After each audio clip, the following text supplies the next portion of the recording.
अस्सलाम वालेकुम। कैसे हैं आप सब? उम्मीद है कि सब खैरियत से होंगे। आज की वीडियो में भी आपके साथ बहुत सी टिप्स शेयर करूंगी जिनका यकीनन आपको फ़ायदा होगा। लेकिन आपसे रिक्वेस्ट है कि वीडियो को एंड तक लाज़मी देखा करें। बहुत सी टिप्स ऐसी होती हैं जो कहीं न कहीं काम आ जाती हैं। और वीडियो को लाइक और शेयर भी कर दिया करें। जज़ाकल्लाह। लकड़ी के फर्नीचर पर लगे हुए दाग साफ करने के लिए थोड़े से पानी में कॉफ़ी पाउडर मिक्स करें और इसे फर्नीचर के दाग पर लगाएं और फिर किसी कपड़े से साफ कर लें। फर्नीचर बिल्कुल नए जैसा हो जाएगा।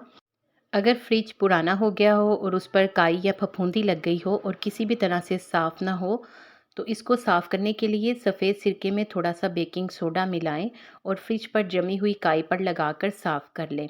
हर तरह की फफूंदी और काई का खात्मा हो जाएगा और फ्रिज बिल्कुल नए जैसा हो जाएगा। मक्खन को फ्रिज में ही रखा जाता है। अगर मक्खन फ्रिज में रखने से सख्त हो जाए तो इसे गर्म स्लाइस पर लगाना मुश्किल हो जाता है, लेकिन अगर मक्खन को कद्दूकश कर लिया जाए तो ये बड़ी आसानी से गर्म स्लाइस पर लग जाता है। इसके अलावा ये मैदा की डो में भी बड़ी आसानी से मिक्स हो जाता है। फर्श पर अगर तेल या चिकनाई गिर जाए तो धोने पर भी फौरी तौर पर साफ़ नहीं होती। इस मसले के हल के लिए इस तेल या चिकनाई पर थोड़ा सा मीठा सोडा छिड़क दें और फिर फ़र्श को धो लें। इस तरह फ़र्श भी चमक उठेगा क्योंकि मीठे सोडे से बहुत अच्छी सफाई होती है। कपड़े अगर पुराने हो जाएं तो उनकी चमक मांद पड़ जाती है। किसी भी कलर के पुराने कपड़ों को खंगालते वक्त अगर पानी में थोड़ा सा सफ़ेद सिरका डाल दिया जाए तो इससे इनमें नई चमक आ जाती है। सफ़ेद कपड़ों में नई जैसी चमक लाने के लिए कपड़ों को जिस पानी में धोएं, इसमें थोड़ा सा नींबू का रस मिला लें तो कपड़ों की चमक बहाल हो जाएगी। सफ़ेद कपड़ों की सफ़ेदी आहिस्ता आहिस्ता वापस आने लगेगी। अगर सालन पतला रह जाए तो इसमें थोड़े से बादाम या काजू पीस कर डाल दें। सालन गाढ़ा हो जाएगा और इसका जायका भी बेहतरीन हो जाएगा। अगर इन टिप्स से आपको ज़रा सा भी फ़ायदा हुआ है तो वीडियो को लाइक कर दें और अगर आपने चैनल भी सब्सक्राइब नहीं किया तो ज़रूर सब्सक्राइब कर दें।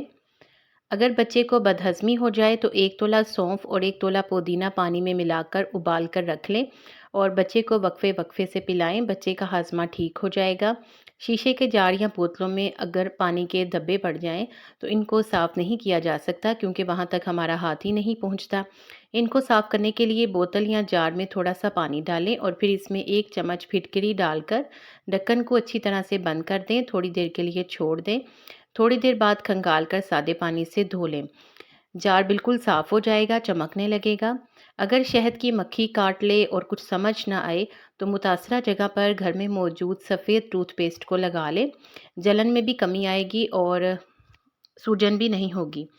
ऐनक के शीशे धुंधले हो जाएं तो थोड़ी सी टूथपेस्ट को शीशों पर रगड़ें, फिर गीले कपड़े से साफ़ कर लें। रोज़ाना नाखूनों पर टूथपेस्ट लगाकर धोने से नाखूनों की चमक और सेहत बरकरार रहती है। टूथपेस्ट को आईनों को साफ़ करने के लिए भी इस्तेमाल किया जा सकता है।